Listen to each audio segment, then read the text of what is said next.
pequeno exercício. É um exercício que nos vai ajudar a compreender um pouquinho dos sentimentos que estavam por trás da carta que nós vamos estudar hoje. Imaginem a seguinte situação. Vocês estão descansadinhos, num domingo à tarde, em casa, e não falam. Acho que agora sim. Por isso que vocês estavam tão descansadinhos, não é? Ok, vamos voltar atrás. Imaginar a seguinte situação. Vocês estão descansadinhos, num domingo à tarde, em casa, e de repente a campainha do prédio toca. Vocês vão tentar perceber quem é, vocês não estão à espera de ninguém, e de repente vocês veem 2 oficiais da polícia lá embaixo.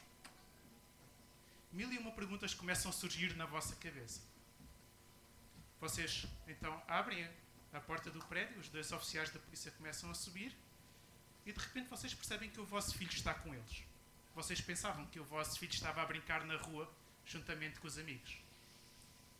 É uma situação demasiado constrangedora para falar no prédio. Então os polícias pedem para entrar e basicamente começam a contar aquilo que se passou. O vosso filho foi apanhado a roubar. Já conheci alguns pais que passaram por esta situação desagradável. E as perguntas que surgem são quase sempre as mesmas. Porquê que o meu filho anda a roubar se eu lhe dou tudo aquilo que ele precisa? Quem é que anda a influenciar o meu filho para fazer este tipo de coisas? Possivelmente vocês também já conheceram pais que passaram por esta situação e ouviram as mesmas perguntas. É um sentimento de frustração enorme. É um sentimento de que todo o nosso investimento, todo o nosso esforço, ruiu naquele exato momento. Se tornou inútil. Hoje vamos olhar para um episódio onde Paulo expressa em parte um sentimento semelhante, mas num contexto obviamente um pouco diferente. Eu gostaria que pudesse abrir em Gálatas e vamos olhar para o início da carta. Gálatas 1, número grande, do versículo 1 até ao versículo 10, os números menores, mais pequenos. Então Gálatas 1, do versículo 1 até ao versículo 10.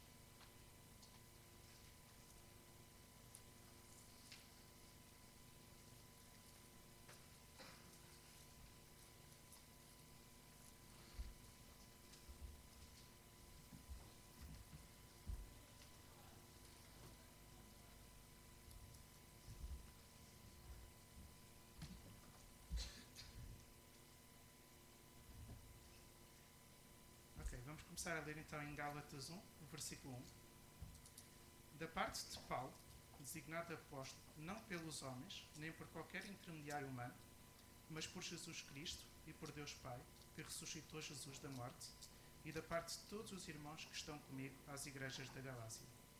Que Deus nosso Pai, Jesus Cristo, nosso Senhor, vos dê graça e paz.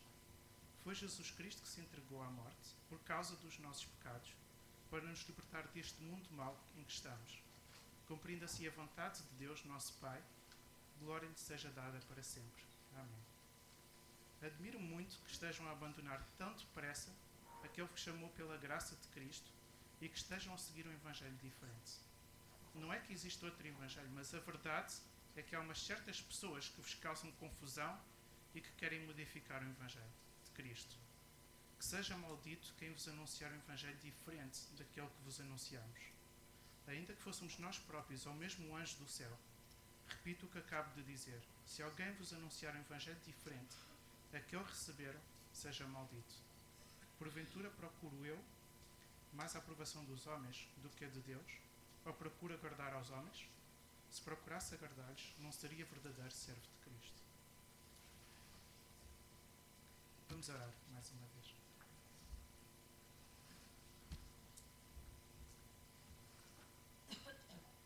Deus Pai, obrigado, Pai, por esta salvação, Senhor. Pai, realmente nós não sabemos como agradecer, nem sabemos como quantificar, Pai, aquilo que Tu fizeste por nós, Senhor. Pai, te oro, Senhor, para que esta gratidão que sentimos hoje no nosso coração possa ser ampliada através deste ensino, Senhor. Que possas reforçar em nós, Pai, este sentido de gratidão. Pai, realmente aquilo que Tu fizeste por nós ao enviar o Teu Filho Jesus Cristo foi algo impressionante. Algo que dificilmente algum pai conseguiria fazer, dar o seu próprio Filho para morrer por pessoas que não conhece. Pai, te oro por esta pregação, Senhor, para que nos possas dar corações ensináveis e humildes para aprender, Senhor. No nome de Jesus. Amém.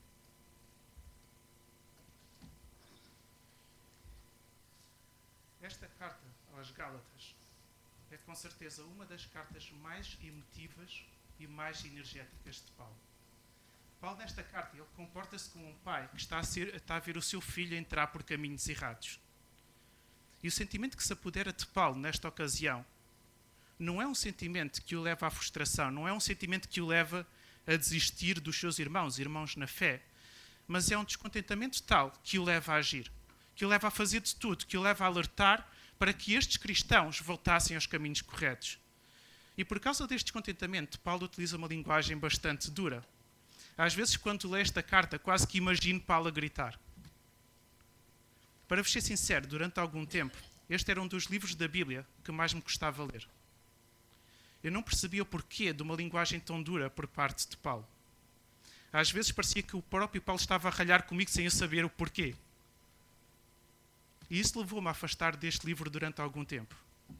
Eu não percebia as motivações de Paulo e por isso achava o seu tom, o seu palavreado um pouco exagerado. O que é que leva Paulo a ficar tão frustrado, tão descontente? Porquê é que Paulo utiliza uma linguagem tão dura nesta carta? Estas eram perguntas que implicitamente estavam na minha mente. A grande frustração de Paulo, em certa medida, era porque o comportamento dos cristãos da Galácia demonstrava que eles não compreenderam aquilo que Jesus fez por eles. A Bíblia diz que todo o ser humano enfrenta uma condenação terrível, que tem consequências aqui, nesta vida, neste mundo onde nós vivemos, mas que essas consequências não se restringem aqui, vão para além desta vida. E muitas vezes nós não entendemos a amplitude desta condenação e por isso desvalorizamos aquilo que Jesus fez por nós. Achamos que Jesus morreu apenas pelos criminosos, pelos assassinos, por aquelas pessoas que não tinham emenda, por aquelas pessoas que efetivamente precisavam de um perdão. No entanto, a Bíblia mostra-nos que todos nós estamos debaixo da mesma condenação. E de alguma forma isto até parece injusto. Porque é que eu que tento viver uma vida séria, uma vida digna, aos olhos dos outros, aos olhos da sociedade, sou julgado da mesma forma que um assassino em série, por exemplo? A amplitude desta condenação é muito mais profunda do que nós pensamos. E não é um ranking de bom comportamento ou de mau comportamento que vai alterar esta condenação. A Bíblia mostra-nos que não há um único justo. Nem mesmo aquelas pessoas que tentam viver uma vida certinha aos olhos dos outros e aos olhos da sociedade. A Bíblia diz que todos nós desobedecemos a Deus e todos nós estamos afastados de Deus. E aqui o pecado, esta desobediência, não se revela apenas a nível dos nossos atos, dos atos mais visíveis, como a mentira, como o roubo ou como o assassinato. A Bíblia diz que nós podemos pecar, podemos desobedecer a Deus através das nossas palavras. Quando nós, por exemplo, dizemos mal de uma pessoa que não está ali para se defender. A Bíblia diz que todos nós temos uma inclinação para o pecado. Quando a Bíblia diz que nós somos escravos do pecado porque não temos opção perante o pecado, não é apenas porque nós temos uma inclinação para desobedecer a Deus. Mas a Bíblia diz também que nós estamos incapacitados de compreender as coisas de Deus. A Bíblia diz que nós estávamos cegos. Diz também que nós estávamos mortos espiritualmente e condenados a passar a eternidade sem Deus. A Bíblia diz que todo aquele que desobedece a um mandamento, na realidade, é como se estivesse a desobedecer a todos eles. Então, à luz de tudo isto, achar que nós podemos mudar esta condenação com base em bom comportamento, com base no cumprimento de regras, demonstra insensatez. E é precisamente para esta insensatez que Paulo está a alertar. Deus não tinha nenhuma obrigação moral em salvar-nos. Quem merece ser castigado é a pessoa que comete o crime. Não é aquela pessoa que decide perdoar. Mas por causa da decisão voluntária de Deus em salvar-nos, a morte de Jesus Cristo tornou-se absolutamente necessária. Foi a justiça de Deus, foi o facto de Deus ser um Deus justo, um Deus santo, que exigiu que o pecado fosse pago. E por isso não havia nenhuma outra maneira de Deus nos salvar, a não ser que Jesus Cristo morresse em nosso lugar. E por causa desse sacrifício de Jesus Cristo em nosso lugar, a nossa consciência é purificada. Nós obtemos acesso direto a Deus através da oração. Hoje podemos falar com Deus. Podemos relacionar-nos com Deus. Podemos adorar quando estamos aqui no tempo de louvor. Somos purificados de maneira progressiva do pecado, ainda que não vamos deixar de pecar. Somos resgatados da escravidão do pecado. Tudo aquilo que Jesus odiava de uma forma mais profunda foi lançado sobre Jesus naquele momento da crucificação. Através do sacrifício de Cristo, não foi alcançado apenas o perdão dos nossos pecados. Nós não fomos apenas colocados numa posição neutra, tal como Adão e Eva estavam antes de terem pecado. O Evangelho de João diz que todo aquele que nele crer, todo aquele que nele confiar, não se perca, mas tenha a vida eterna. E foi precisamente para isto que Jesus foi entregue. Foi precisamente por isto que Jesus veio ao mundo.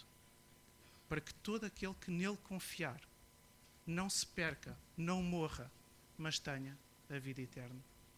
E é este perdão imerecido que nós chamamos de graça que os cristãos da Galácia estavam a desvalorizar. E era por isto que Paulo estava tão frustrado ao escrever esta carta. Aquilo que os cristãos da Galácia estavam a fazer ao desvalorizar este sacrifício de Jesus Cristo não foi uma pequena alteração, não foi um pequeno lapso, não foi um pequeno esquecimento. Esta nova crença, esta nova atitude para com a sua fé estava a levá-los para um caminho completamente oposto. E por isso Paulo diz: admira-me que estejam a abandonar tão depressa. Paulo mostra que o facto dos Gálatas estarem a adotar esta crença, esta nova religiosidade com base em boas obras e em bons comportamentos, estava a levá-los a afastar do próprio Deus. Uma das nossas grandes tendências como cristãos é passar de uma relação viva, sustentada neste perdão imerecido, numa relação que Deus nos transforma a partir do nosso interior e que Paulo vai chamar isto mais tarde, em Gálatas 5, de frutos do Espírito, e tornar tudo isto num formalismo cristão. Tornamos a nossa vida cristã numa série de ritos e de regras que precisamos de cumprir. E muitas vezes são estas regras, são estes ritos, são estas práticas e normas que nós utilizamos para medir a nossa saúde espiritual. Muitas vezes a vida cristã resume-se apenas a imitar o comportamento de outros cristãos, especialmente daqueles que nós consideramos como modelo. Mas Paulo não conseguia perceber esta visão da fé cristã. Para Paulo, a salvação só poderia resultar de uma confiança absoluta em Jesus Cristo. É isto que torna o cristianismo em algo único e poderoso. É isto que diferencia o cristianismo de qualquer outra religião ou ideologia. Este formalismo, esta espiritualidade baseada apenas em regras e no cumprimento de bom comportamento, uma religiosidade baseada apenas em atitudes exteriores, é altamente destrutiva. E ver os Gálatas adotarem este comportamento leva Paulo a ter o mesmo sentimento que os pais têm quando ouvem os polícias a dizer que o seu filho foi apanhado a roubar. O sentimento de quem investiu muito e que está a perceber que o resultado dos seus esforços tornou-se inútil. Paulo já tinha vivido com base neste padrão. Foi fiel, foi extremamente zeloso, perseguia os cristãos porque achava que eles rejeitavam a lei. E isto podia ter levado Paulo a pensar que o seu zelo, a sua dedicação, o iriam colocar numa posição privilegiada para alcançar esta salvação. No entanto, o próprio Paulo diz: é evidente que pela lei, e aqui podíamos trocar a palavra lei por religião, por boas práticas, por cumprimento de regras, Paulo diz: é evidente